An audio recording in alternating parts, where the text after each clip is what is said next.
Oh my god.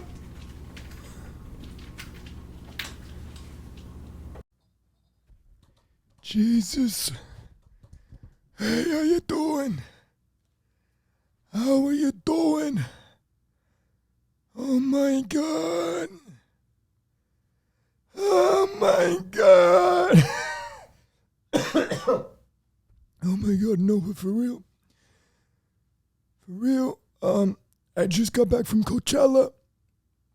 I probably took like 10 years off of my life, partying out there in the desert, inhaling nothing but dust, losing my voice. A lot of people would probably say like, hey man, take a break. You can't even speak. How are you gonna sit through a whole hour-long podcast without a voice, And to those people I say, there ain't nothing to it but to do it. There ain't nothing to it but to do it. It doesn't matter the trials or the tribulations. We power through and we make it happen. And there ain't nothing to it but to fucking do it, baby. April Fools, even though it's the fucking like the 25th? It's April 26th, but to me it's April Fool's Day because I just got ya. You've been played. Where's Ashton Kutcher? Where's Ashton Kutcher? He's gonna pop out from behind that couch because you just got punked with your bitch ass. I'm kidding. You're not a bitch, or an ass, and you're not a bitch ass. You're not the combination of those two words, bro. You are my friend. You are my friend, and I have a lot of love and a lot of respect, and I love you. Thank you for tuning in to another episode of La Frequency, the best podcast in the fucking world, number one podcast in the fucking world, and it's good to be back in this seat, bro. Oh my god. Oh my god. I've never been happier to be back. I've never been happier to be back in my fucking boring old ass routine of waking up, going to the gym, editing this podcast, recording this podcast, working on some music, working on a couple self-tapes, doing auditions. Everything that makes me the person that I am, that pays the bills, that brings the mental health. Meditating, bro. Oh my God. I've never been happier to be back in my routine because this weekend, as some of you may know, I was at Coachella. Oh my God, bitch. Are you going to Chella? Oh my God. I can't wait to see Harry Styles play at Chella. I can't wait to see Billie Eilish. Literally, I'm going to be right in the front where she could literally spit on me or she could slap me if she wanted to because I love her so much. I was at Chella with all those super fans, bro, of all these big artists that I don't even fucking listen to. Honestly, bro, I don't listen to any of that fucking music. If you know me, I'm a big EDM head, but I figured, hey, I've never sent Coachella. I want to try it out.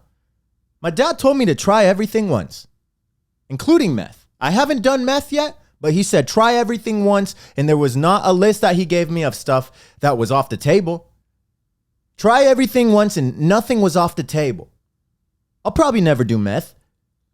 Where am I going with this? Chella. I need to try Coachella. I said before, God forbid, before Diosito forbid, my life ends on this earth or a tragic accident happens, I am no longer with you guys. I want to at least say that I experienced a single Coachella. And that's what I did this weekend. And I thought it would be fun to come in this bitch and give Coachella a review. Review this fucking music festival that is so just mainstream and basic and one big influencer backdrop. And man, don't get me wrong, it was fun, but I am just so into raves and EDM, and I like my EDCs and my Insomniac events and all that stuff that, well, we'll get into it. Basically, I'm going to rate and review Coachella on a score of 5 different things. 5 categories, and they go from 1 to 10. And at the end, we're going to add up the numbers and see the rating and the grade that I would give Coachella. And we're going to grade it on these 5 things. Lineup, price, camping, because that's what I did. I camped at Coachella for 4 days. Venue, and the overall vibe and the people that go to this festival. Now, I would say a festival connoisseur. I'm a seasoned vet when it comes to festivals. I've been to mainly raves, I'm not going to lie, to EDCs, your escapes, nocturnal, a lot of raves. Anything Insomniac has thrown, I've probably been to, Hard Summer, all that good stuff. But I have done a couple festivals overseas. I went to Zaget, which is a 7-day-long camping festival in Budapest.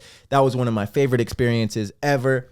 And I've done a handful of, not even a handful, so many concerts, an unexplainable amount of fucking concerts in my 25 years here. And I've seen a lot of my favorite artists. I've seen a lot of my favorite DJs. And I have had some amazing experiences and made some lifelong friends at a lot of these concerts and festivals. So I thought Coachella would be similar because it's a festival. And in a lot of ways, it was similar. There was a venue, there was a lot of artists, there was a lot of stages, there was a lot of festival activities going on.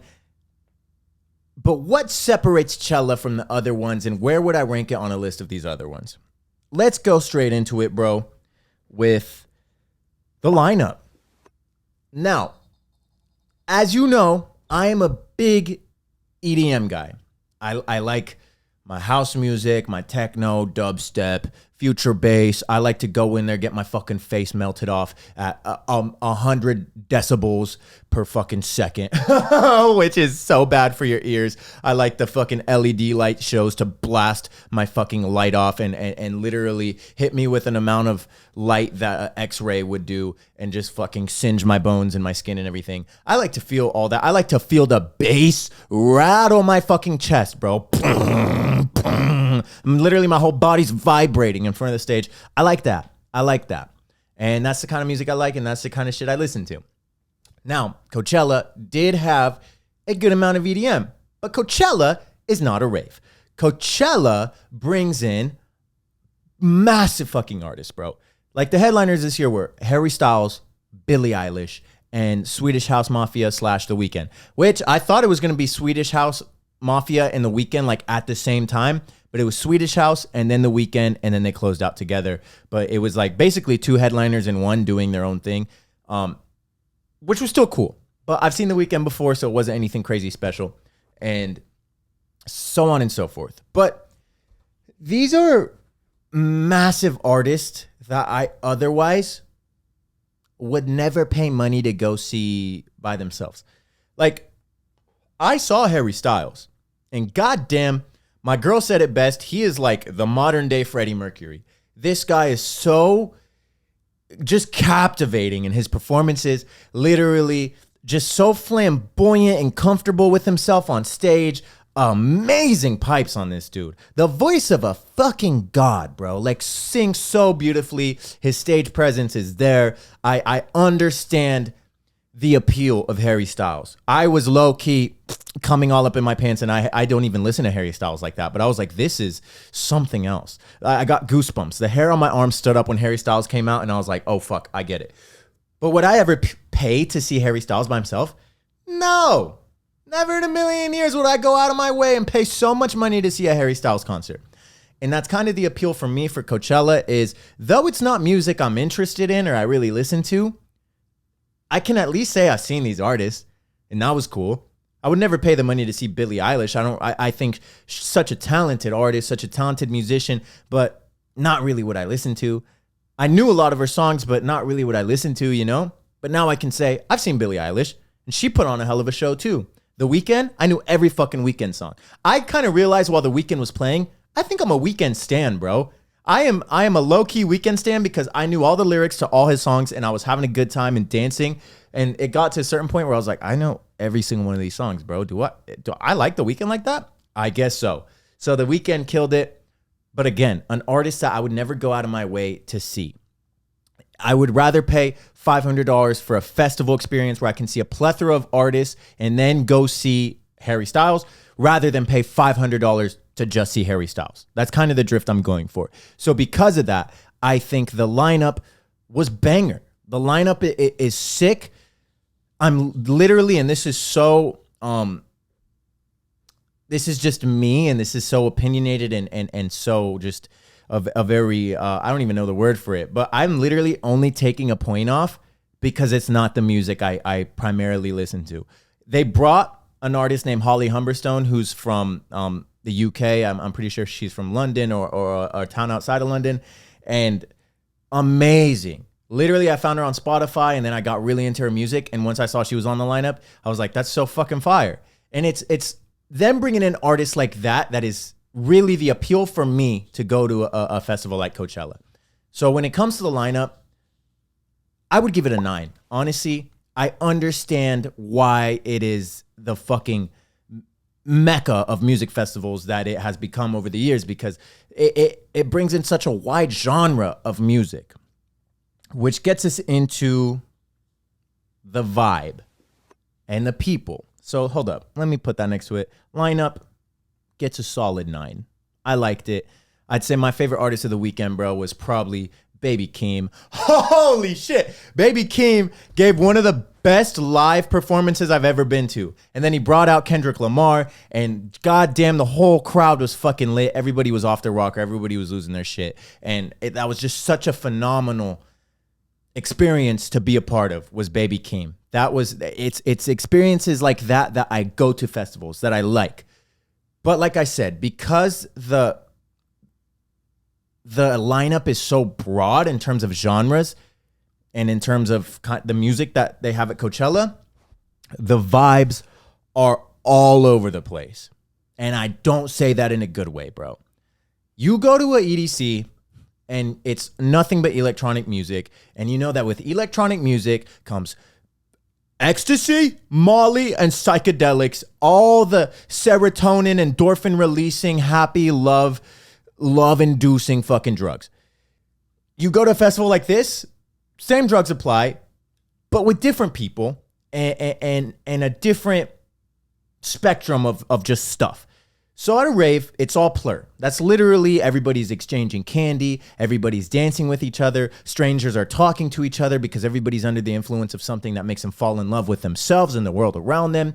Groups of individuals that don't know each other are more inclined to dance with each other, and then the whole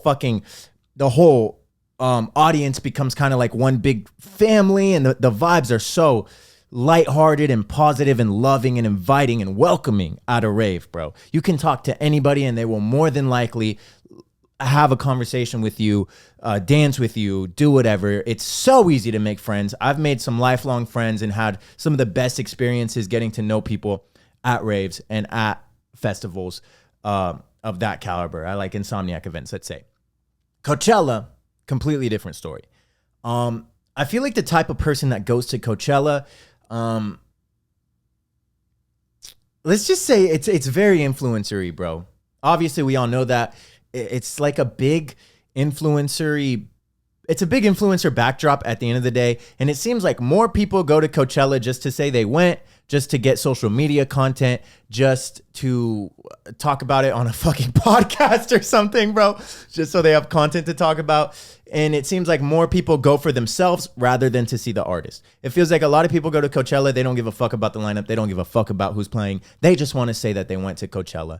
And because of that, I got the vibe that a lot of people were very self-centered. A lot of people were fucking assholes. I'm not even going to lie. A lot of people were fucking cunts, bro. Super rude, zero manners, walking through a crowd. Motherfuckers will just push you. Motherfuckers won't say, excuse me. You try to like talk or dance with somebody and they'll just look at you like, you fucking peasant. They'll just give you like the fuck off eyes. Or like, I just didn't like the vibe of the people that went there. Don't get me wrong. There were some super cool cats that I met. Mainly at like the Duke Dumont set, at a lot of the EDM sets, that's where people were more down to like mingle and talk and shit. But like at some other sets, bro, people were all around cunts, man. Even in the camping, there was like they have pedicabs. So if you're like way the fuck off in the nosebleeds of the camping section, you can jump in a pedicab, pay this dude, and he'll pedal you all the way to the entrance of the festival. And there was this pedicab that was coming through. And the pedicab will like ring their bell to clear out the groups of people, and you just kind of get out of the way of the pedicab and they keep going. And the pedicab's ringing his bell and we're all moving. And the people that are in the pedicab are fucked up, and they're literally fucked up physically and fucked up in the head because a pedicab's coming through, ringing their bell for people to clear the way, and everybody's clearing out, and the dude in the back of the pedicab's like, get the fuck out of the way. Move the fuck out of the way. Fuck you guys, move. Like, bro, I hope this pedicab crashes and the only person that survives is the dude fucking driving because you are such an asshole. What's the reason for that, bro? Most of these pedicabs are bumping music, and most of the time you see them and the group in it is like having a good time and just enjoying themselves. But this guy and his friends they made it a mission to be the biggest douche at this whole festival. They're like, get the fuck out of the way. Another time, I was walking through the crowd at Disclosure, and there was this fucking fat dude there with a beard, and he had a bag of Coke, and he was just watching the show, just straight face watching the show, bag of Coke out in the open, and the bag of Coke's open. And I'm walking through with my friends to get to the bathroom, and I see this guy posted up with the cocaine bag, and I was like, hey, fucking send it! Just trying to give him moral support to do his fucking drugs like an idiot. I was like, hey, fucking send it! And he looked at me, mean mug, and he said, I would if you'd fucking let me. And I was like, ugh, bitch, I hope that shit's fentanyl, dead ass. Fuck you, dude. Like, I had so many experiences like that, more experiences like that than I did people just being nice and plur and friendly.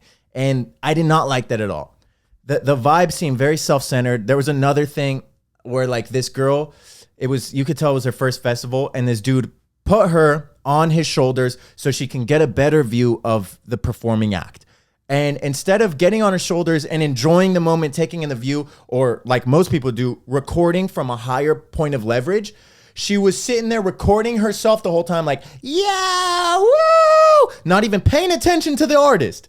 Which is what I'm saying. It felt like a lot of these people didn't give a fuck about who was performing. It was their show. Which, more power to you. Do whatever the fuck you want. But like, that's not why I go to music festivals. I go for the music. It's in the name. It's a music festival. I go for the music. And this girl had more fun recording herself and then recording the dude under her that lifted her up and then just recording herself. And then she got down and spent the rest of the set posting that and checking her Instagram and checking how many likes it was getting or how many views it was getting and just not even paying attention to the artist. So like the vibes are kind of all over the place. Also, a lot of people are in their own little groups, and I feel like a lot of people aren't really down to talk or mingle or anything. They just want to stay in their own little bubble, which is completely fine. I understand that, but it's just something I wasn't used to. A lot of people were fucking assholes. A lot of people were rude as shit, and a lot of people were very self-centered, influencer-y type. The world revolves around me personalities. And so for vibe of the festival and the people it attracts, a 5 out of 10. It's a 5 out of 10. Really was not the move. It was something I was not used to. So many rude people, and it got to the point where I didn't even want to talk to nobody. I don't want to talk to nobody. If you weren't in my group, I by the end of the third day, I was in the same boat. I was like, if you ain't in my group, I ain't fucking talking to you, bro, because you're most likely gonna be an asshole or you're gonna say some stupid shit. So vibe of the festival gets a 5. A 5. Let's go with the venue. The venue is beautiful. Holy shit. It's big, massive venue. The stages are sick, bro. The stages are so dope. The Sahara tent, one of the coolest fucking stages I've seen out of every rave I've gone to. Like the vibe was A+ in the Sahara tent most of the times because that's where all the EDM artists was. And the actual stage itself was so cool. The visuals, the way it's set up, the Sahara tent was 10 out of 10. Main stage, holy shit. Main stage was one of the biggest stages I've ever seen at any festival ever. It was just a big ass massive wall LED screen where most of the times that's where the main the main performers, the headliners are. So it'll just be recording the headliner and then it'll be playing them on the massive LED wall. And you can see that shit from the other side of the festival. If you've got 20/20 perfect vision, you can see that shit from a mile away. That's how big this stage is. And it's just one big ass LED screen, which was fire. If you got great vision, you could see this shit from the state over. You could see the shit from Nevada, bro. I'm not even lying because that's how big this stage was. And it was so cool. I would love to see a stage like that at like a EDC or at like a big rave and see like the light shows and the visuals on a big ass screen like that. Cause that's all it was. It was a massive screen. And then they could set up the stage however they wanted to pertain to whatever artist it was I was playing. but it was incredible. Main stage gets a 10. Sahara tent gets a 10. The outdoor theater was nothing special in my opinion. It was kind of like a smaller main stage, but it was nothing special. Again, just a big ass LED stage, but nothing too mind-boggling about it. And then the other little stages were cool. They were for the smaller artists or the more indie artists, and they were cool, man. So like the overall vibe, or not the vibe, the overall venue itself was so good, but it has its cons. By day 3, it got to the point where it didn't matter where you were in the venue. You just had to look like 5 to 10 feet in front of you, or you look at the other side of the venue. The whole area was just one big biohazard dust cloud. It looked like the fucking Dust Bowl, bro. And that's all you're breathing in all weekend. People are kicking up dust and dirt and shit. You're in the middle of the desert, of course, and the grass is all fucking dead. And like, if you're not walking around with a bandana, you're contracting something, bro. You're gonna get sick as fuck breathing this in. And that is a major drawback in my opinion, bro. Cause it's like the venue's so beautiful, but it literally, you're gonna get sick. Like I came back from Coachella, congested as hell, coughing, the Coachella cough. My buddy warned me. He's like, you need to wear a bandana, or you need to wear like a COVID mask, or you're going to get the Coachella cough, the Coachella cold, whatever it is. And I got a crazy cough, and I never took off my bandana. Everywhere I went, I had the bandana to kind of block the dust, and I still got sick as fuck, bro. I still got sick as fuck. My girl got sick as fuck. All my friends were hella sick afterwards. So it's like, that's kind of a major drawback. So I'm going to take off points for that. But overall, the venue, I'll give it 8 out of 10. It was a sick ass fucking venue. Let's talk about the camping. We camped out, and day 0 on Thursday, you're allowed to get in there. We got in on Thursday. We set up our campsite, and there was 50 to 60 mile an hour winds on day 0. So we put up our easy up, and then the winds got hella crazy. So we took off the fucking condom wrapper that goes on the easy up, that the shade, you know, the fabric. We took that off, and then once the wind died, we put it back on, and then the wind picked up again while we were gone, and we came back, and our easy up was completely gone, completely destroyed, broken. The wind had literally bent and broken and cracked like the knuckles and crevices of the easy up, that the easy up was trashed, bro. Literally suplexed by Mother Nature. Mother Nature said, ding, ding. Boom. So boom, day 0, our suplex gets our easy up gets suplex, fucked, and we don't have an easy up. We don't have shade for the rest of the festival. The festival hasn't even started, and we already don't have shade in the middle of the fucking desert. So that was crazy. And then besides that, the campgrounds themselves were cool. It was a cool campground. One thing was it was car camping, so you would park your car and then you would set up your tent and everything behind it. But then there would be a car behind you, and the spots were like very close, very tight, and kind of small, in my opinion. So if you came with your friends and you parked like one person here, and then 2 friends behind you, and you made one big four spot camping spot, that would be amazing. But for me and my girl, it was just me and my girl. So it was us 2 and then our little spot. Luckily, there was no one behind us because we were on the end. But like when we walked through the aisles, it just looked so crammed, and just like you're in literally like on top of people. You can breathe in your fucking neighbor's farts, bro. Like that's how close you are to these people in the car camping. And I've camped at other festivals. I've camped at Ziget. I've camped at Nocturnal. And you usually park your car and then you set up a tent and shop wherever you want, and you can take up as much fucking space as you want, as much space as you want with your friends. If you're very minimalistic, you could have a little camp spot. If you want to have a massive camp spot and set up an easy up and a tent and a place to party and a beer pong table and whatever, you could do that as well. But Coachella just seemed like very cramped. So I'm gonna take off a point for that. The porta potties and the showers, surprisingly, very clean. The showers, this is the first camping festival I've been to that had warm water, like hot water, and it was nice, especially once you've been fucking blasted by dust the whole entire day. You can just wake up the next morning and just clear just all the toxins and dust out of your fucking ears, literally, bro. I would like pat my ears and a fucking tiny dune would come out, just all this sand and all this dirt. but the showers were nice, man. The porta potties were cleaned so often, bro. Our campsite was right next to porta potties, and if it seemed like every hour these bitches were closed because they were cleaning them out, and every porta potty I went into was just so clean. Like, I don't poop in public. I have like I have poopophobia, the fear of pooping in public, and I had no problem shitting in these porta potties because they kept them spotless, bro. Like, really, I was so surprised. I was like, damn, this is nice. So I'll give them that. They do put a lot of love into the camping. There was a general store that had like whatever you needed, bro. And they had the Dome. If you've been to Coachella camping, you know what the Dome is. That's where they have their silent discos and shit. They have 2 channels on the silent disco after every night, and it's a hip hop channel, which I don't fucking like hip hop music, so I never listen to, and an EDM channel, which is mainly just house, but it's kind of shitty house. It's house that doesn't really fuck too much, and it's a bunch of nobody ass DJs. No offense to them, but I didn't recognize any of the names. Whereas like Nocturnal, they had a silent disco, and it was fucking like Dusty Cloud and Say My Name and like surprise guest Slander. They would bring in actual fucking massive artists. Kendall, I think, was one of them. They would bring in these big artists that would play the festival are coming in and playing the silent disco. I think Valentino Khan played one. It's like you have all these mega artists playing the silent disco, so it gives you more of an incentive to go to the silent disco.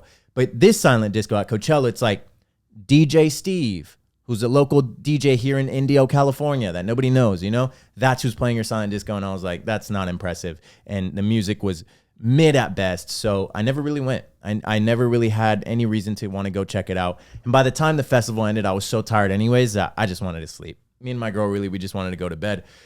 But I'll wrap it up here. The camping was cool. And if you want to send Coachella in the least cost-effective way possible, I think camping is a way to do it. It was obviously like a younger crowd, 18 to 20, late 20-year-olds, some 30-year-olds, you know, but it was a younger crowd. But like, I don't know.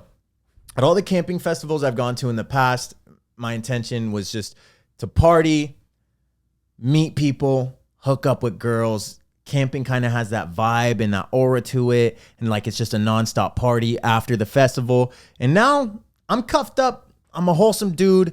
None of that appeal was there anymore. So if you're single and you are want to just have a party degenerative weekend, send the camping. But for me, a lot of the aura and the awe factor of camping out at a festival was kind of just gone. It was mainly just a place to sleep. My neighbors were super cool, and my neighbors next to my neighbors were super cool. And like, we would hang out with my girl's sister. She was camping as well, and we would go to their campsite, and their people were super cool as well. So it's like, there's cool people, and people are friendly and nice. But honestly, me being in a relationship, if I were to go back to Coachella, I'd rather just get an Airbnb or a hotel and then just have a nice actual fucking bed to sleep in instead of an air mattress thrown in the back of a car. And then a real shower, you know, I would rather do it more luxurious. If I'm going to pay that much money, I would rather have like an actual place to stay. But I'm not going to take points away because from the camping for that. Overall, I would give the camping, I'd say like a 7 out of 10. I think it could be cooler. Ziget was a 10 out of 10 camping experience for me in Budapest. Nocturnal was probably like a 9 out of 10 camping experience just because it was so fun, so big. There was so much to do. The silent disco had actual fucking crazy banging artists. But this one, it was a camping experience. It was fun. Food was good. Portas were clean. There were showers. But I mean, it was really the bare minimum for camping. So I'll give it a 7 out of 10. Close to the venue. We were super close to the venue, bro. So 7 out of 10. And then the last one, price. Let's do a quick intermission before we jump into the price and give Coachella an overall grade and my final thoughts and a last review of this music festival.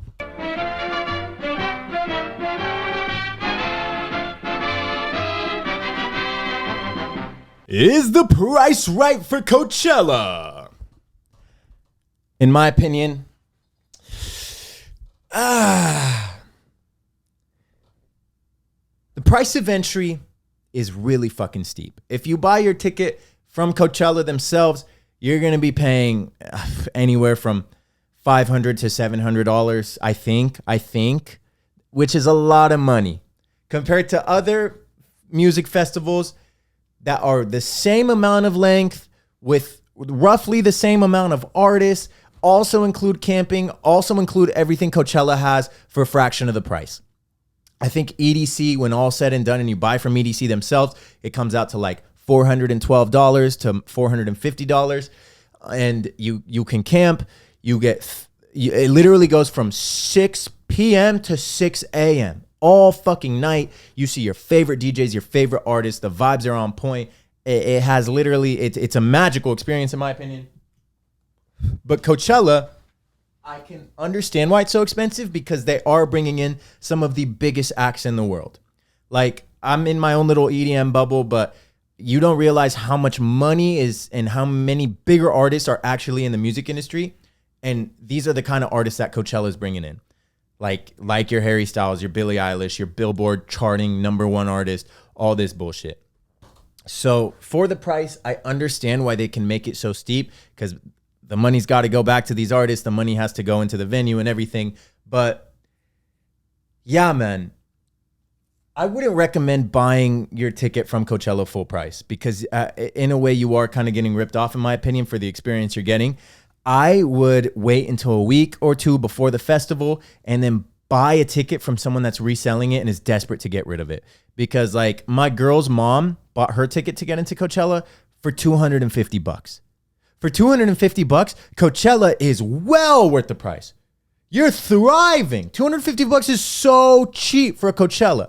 If I had to rate it, like price a ticket moderately, if I was the owner of Coachella and I wanted as many people to come and I wanted to give a fair price, I would price Coachella around the same as EDC, probably like $400. I think $400 is not asking for too much, but the price of Coachella, and then once you're inside Coachella, everything costs money. The Ferris wheel costs money. Food is through the roof. Inflation is through the roof. And not only inside the festival, but around the festival. You want to book a hotel for Coachella? Usually a hotel in Indio, California or anywhere around fucking Coachella is like $90. The minute the lineup comes out, inflation, the weekend of Coachella, a room that would usually cost you $90 goes up to around $200 a night. Like everything surrounding Coachella gets crazy pricey.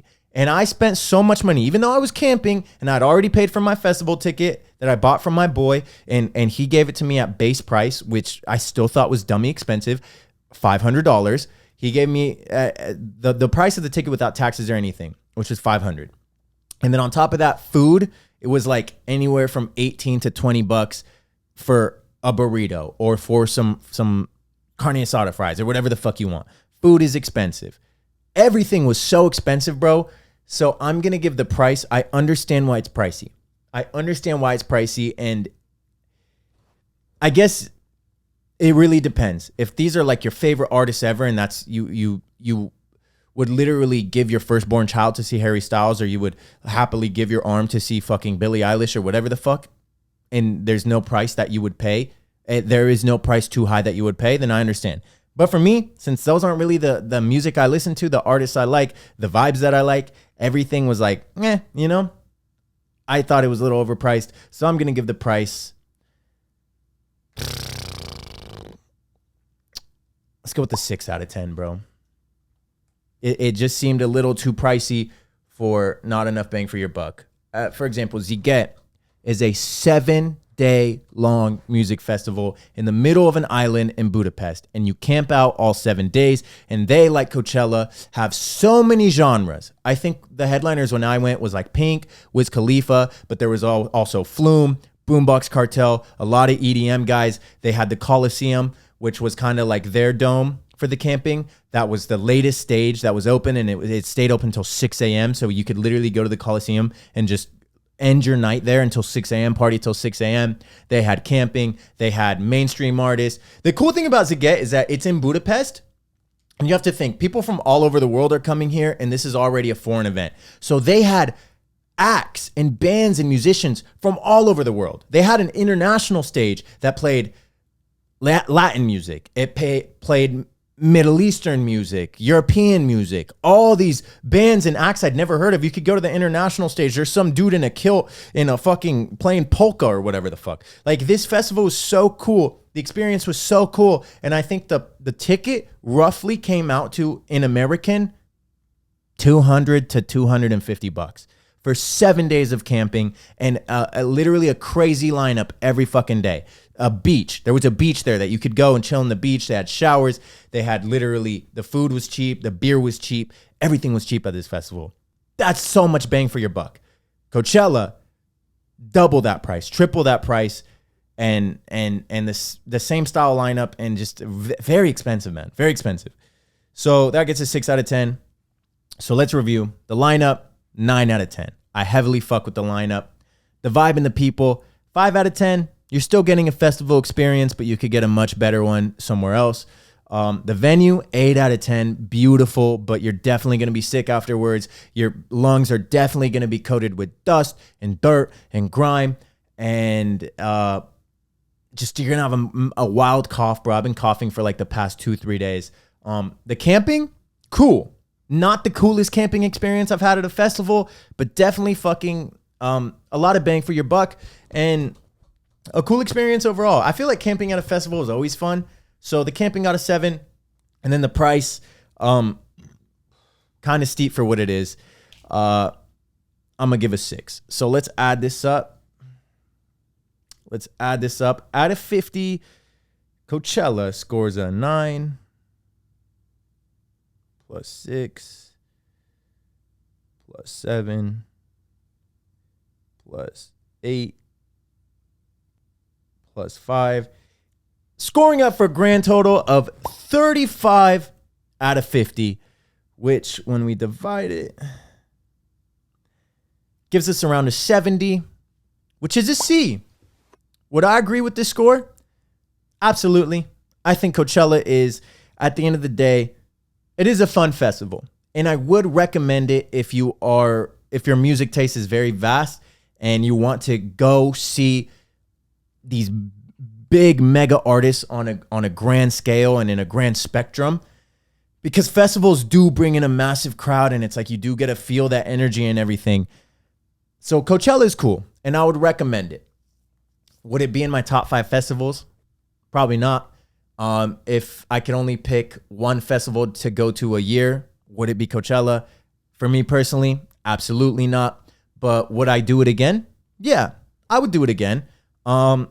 If I could do my perfect Coachella knowing what it is now, I would probably get a ticket a week or two before the festival, pay like I said, around $250 to $300 is a nice price point, and get that for the low, and really spend more money on like an Airbnb, a hotel, something with like a pool, get a group of friends to go and just split this Airbnb between a group of friends, and then just do it like that. Drive to the festival, see the artist, enjoy the festival, go back to the Airbnb and do it like that. That seems so much better in my opinion. And then from there you can go to some after parties or do whatever the fuck. The way I did it for my first time, I'm not mad. I know it seems like I'm talking a lot of shit on Coachella.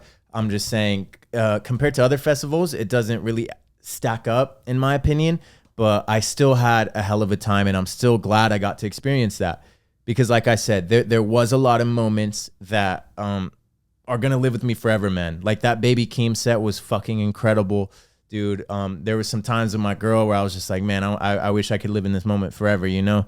And there were some camping experiences that were just super fun, bro. Like that first night going to the dome and just being there and like walking around and seeing all the activities that they had and getting a whole scope of how big this camping area was. Like there was so much it had going for it. But at the end of the day, it just wasn't quite the festival experience I wanted to have, but it was still fun. So I can definitely recommend it, but I think some festivals definitely have it down to a science a little more and do it a little better. Like I said, I think the number one thing Coachella has going for it is hands down its fucking lineup, bro. Like the lineup is so broad, so big, so many musicians, so many groups and acts and everything. And they're all killer performers, bro. Like if I had to individually rate each headliner, they'd all get 10s. Harry Styles gets a 10. Billie Eilish gets a 10. The Weeknd and Swedish House get a fucking 10, bro. Because these are some of the biggest artists in the game. They know what the fuck they're doing. But like I said, I would never go out of my way to see Megan Thee Stallion. I would never go out of my way to see Billy or Harry. I would never go out of my way to see any of these artists. But to say that but to be able to say that I have seen these artists is cool as fuck. And yeah, man, that's enough about that. It's not in my top 5, but it's definitely a fun experience. Yeah. Thank you guys for listening and sitting through my review of Coachella. I had fun. I was so fucking dumb, but it had to be done and it had to be said. What are some cool stories that came out of the weekend though, man? If I could redo the lineup for Coachella, like if you just gave me the blank poster and I could go in and fill it in myself, my headliners would be Dust, A Gnarly Cough, and Drugs. Those are the 3 headliners, bro. Not even drugs. Influencers on drugs. Those are the fucking headliners. And then the little acts under them would be A Bad Mushroom Trip. A Bad Mushroom Trip on Friday. Saturday would be a sweaty dude yelling at you over a bag of cocaine. a thick sweaty dude yelling at you over a bag of coke. And then Sunday would be I don't know, bro. Just fucking, you've grinded your feet to the point where you don't even have feet. You're built like a brat stall. Sunday would be built like a brat stall because your feet are gone. You've literally walked as many steps as you possibly can as a person, and your feet said, "Deuces, you've used and abused me. I'm heading out," and then they just left. And yeah, easy up getting assaulted would be on the lineup. Expensive ass breakfast burrito would be on the lineup. A fuck ton of Adderall would be on the lineup because I didn't, on days where I was like, I just want to take it easy, I would just take an Adderall mainly for energy, just for energy to get through the fucking day. On Sunday, I literally just took an Adderall and I was good through the whole entire fucking day. I was like, man, this is nice. So yeah, if I can make my own Coachella lineup, that's what it would be. It would, it would literally just be Dust Cloud. Dusty Cloud would be there, but he's actually a sick artist. And I think that's going to lead me into my self-improvement tidbits and nuggets for this week. Because now, after experiencing that, and like I said, now I'm back on my routine, and I went to the gym today, bro, and I was so, just so excited to be back in the gym and just be hanging out with fucking the nasty one and hitting that shit and going hard. I went grocery shopping. I ate. I checked the mail. I had like a check in there from me from a job I worked. And it was just like, life was good again, man. It was good to just come back and get grounded in reality and get back on my grind. So maybe one day I can work hard enough and then I could play Coachella. And then I don't have to breathe in the dust. I go up and I perform a set and then I go home. And I'm the artist. That hopefully one day I can work my ass off and grind my fucking shit to a fine powder where I can play Coachella. Wouldn't that be nice? That's the goal. But until then, man, I got to put in the work, and I'm just happy to be back in my realm, in my element. This weekend also made me realize that I used to party my fucking ass off and love going out and was so extroverted and shit. And in a way I still am. I'm very personable and I get along with everybody, but I've become just such a homebody. I really have just become such a homebody, bro. I like hanging out and cuddling my cat and working on my passion projects and focusing on myself. Literally, that's what I love to do.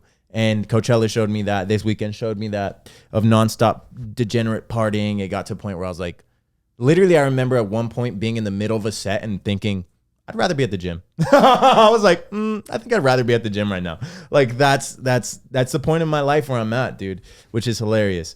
But my self-improvement tidbits for this week is going to be touching on the vibe section and the people section of Coachella. Don't be a fucking asshole. Literally, don't be a fucking asshole. It costs nothing. It costs nothing to be nice to people.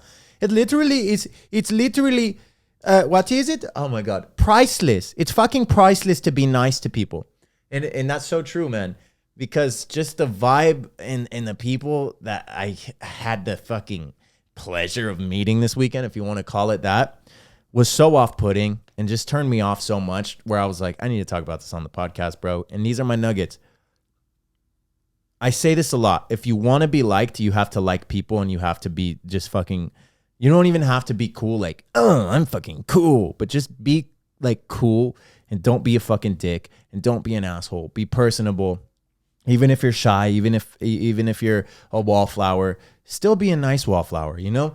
Because kindness is going to take you so far. You know, obviously don't let people walk all over you. Don't be so nice to the point where you let everyone else just walk on you and take you for granted and overlook you. But all in all, be a good person and be a kind, warm, inviting, loving person, because that energy is going to take you far in life. And that sort of mindset and that positivity is going to attract that kind of people into your life. I genuinely believe that. And I was so off put by a lot of these people. And I was like, man, y'all are projecting, or y'all are doing something, because like, I'm at this festival having a good time and I can be just as fucked up as y'all, but I'm not going to be just as fucked up as y'all to everyone else. You know, I can physically be as fucked up as y'all, but I will never be as fucked up as y'all are being to me and the people around you, is what I'm trying to say. So just be cool, man. Be nice, be loving, be inviting. And at the end of the day, be a person. It doesn't matter how much money you have in your fucking bank account, how many followers you have on social media. It doesn't matter any of that bullshit, because all that at the end of the day is materialistic shit, and you can't take any of that to the grave with you. But what does matter is how you make other people feel. What does matter is how you treat others. Because at the end of the day, like I said, you can have all the riches in the world. You're still a fucking person. You're still a fucking human. You can be headlining Coachella. Harry Styles can be having his moment in the limelight, but when he gets off that stage, he's just like me. He's just like you. He's just like everyone around us. So I don't know why some people get this fucking idea that they're so high and mighty and so much better than everyone else. Or, oh, I have 1 million followers. Oh, I don't remember where I gave a fuck, bro. You still have to treat me like a person, and I'm still going to treat you like a person, and I'm still going to be kind and loving towards you. I expect that same in return. And if that's not what I'm getting, I don't want to fucking associate with you. You're not invited in my circle. I don't want you around me, because I don't want to hang out with pieces of shit. I don't want to hang out with assholes. And that's something that Coachella kind of taught me, unfortunately. And it's something I've known this whole time. Coachella didn't teach me that. But if we all had that mindset and then we all went into a music festival, it would be a much better place. It would be a much better environment. And music festival or not, that's how I believe you should treat everyone and meet everyone and start relationships on that note and with that energy, bringing your best light forward, bringing your best self forward. Just be a fucking cool person. It's not hard to not be a cunt. It's not hard to not be a fucking dick. It's not hard to not be an asshole. Yeah, you can poke fun. Yeah, you can crack a joke. You know me. I'm all about cracking jokes and not being sensitive and having a good time. But like it's all about the delivery. It's all about the delivery and how you present it. Like if you're obviously antagonizing, cut it out. But if you're just having some lighthearted fun and you crack a joke at someone's expense, I don't think that's the end of the world. But if you're literally like, fuck you, you're a piece of shit, you flip me off and then you spit in my face, you're a fucking asshole, bro. You're a fucking asshole. There's a special place in hell for people like that. And there's a special place in hell for you if you're that person. So don't be that fucking guy. Don't be that fucking guy. Be loving, be empathetic. Be the person that you want to surround yourself with. Literally, like I said in a few podcasts and I've said before on here, think of everything you want in a friend, become that. Think of everything you want in a partner, become that. Think of everything you want in your career, start acting like that. Think of the person you want to be and start acting and living as that person. Don't be like, I want to be this. No, be that. Just fucking, there is no I want. Just fucking start being that. And you're going to see over time, you're going to become that. It's going to compound. You're going to be more motivated to take the steps and the effort to be that person. And one of the steps on the guide, on the road to being the best self, to being your highest self, the best version of yourself, is treating others with love, kindness, empathy, respect, and treating other people like human beings, bro. Because at the end of the day, we're all human beings, and not a single one of us is better than another one, and not a single one of us is worth less than another one, man. So watch out for your people. Love like fucking wildfire. Just be kind. Be wholesome if that's what you're into. You don't have to be wholesome. You could be the biggest party degenerate, delinquent, whatever. But as long as you're a nice person, people are gonna want to hang out with you, and you're gonna be seen in a much higher light. So those are my self-improvement nuggets for this week. Go out into the world and spread that. Send this to someone who needs to hear that. Send this to maybe so you know an asshole in your life and you're like, I love you, but you need to change. And that's the podcast for this week, man. Not really funny, but educational. If you ever thought about going to Coachella and you're on the fence, this probably might be a good podcast to listen to. But anyways, as always, guys, I'm sending love. I don't know why I said it like that. I don't know why I fucking... I sounded like a penguin. Like, I just watched Happy Feet yesterday, bro. And it's a movie about singing penguins, and one of them comes out dancing and he can't sing for shit. And when he tries to sing, he's like, and all the penguins are like, jeez, this guy stinks. Boo, tomato. My girlfriend told me that I have a good tomato splat impression, and I literally came in my pants. I was like, that's the sexiest shit you could have said to me. Thank you, baby. But anyways, I'm getting distracted and I'm getting sidetracked. As always, I am sending love and positive energy your way. Thank you for checking into another episode of The Frequency, and I'm excited to be back and putting these things on for you guys. Be sure to homicide the like button, subscribe to the channel, and teabag that fucking bell notification, because I got a lot of things in store, man. I came back motivated, more motivated than ever. I want to continue with this podcast, but I think I've managed my time enough to start bringing you guys YouTube videos. That's something I want to do. And also, more music is on the way, bro. That's something good that comes out of any festival. The festival could suck or it could be the best thing ever, but it doesn't matter. I'm going to come out inspired as fuck and wanting to whip up some bangers. And that's what I want to do, man. So I'm going to keep working on music, releasing music, and just putting out some bangers. And I want to start putting out some YouTube videos. And of course, continue the self-improvement podcast and just continue my personal growth and my personal development, and hoping that it inspires or touches you guys, or at least inspires you to do something, you know, just at least one small step to bettering yourself. So, mwah, that's the podcast for this week. Talk to you guys soon.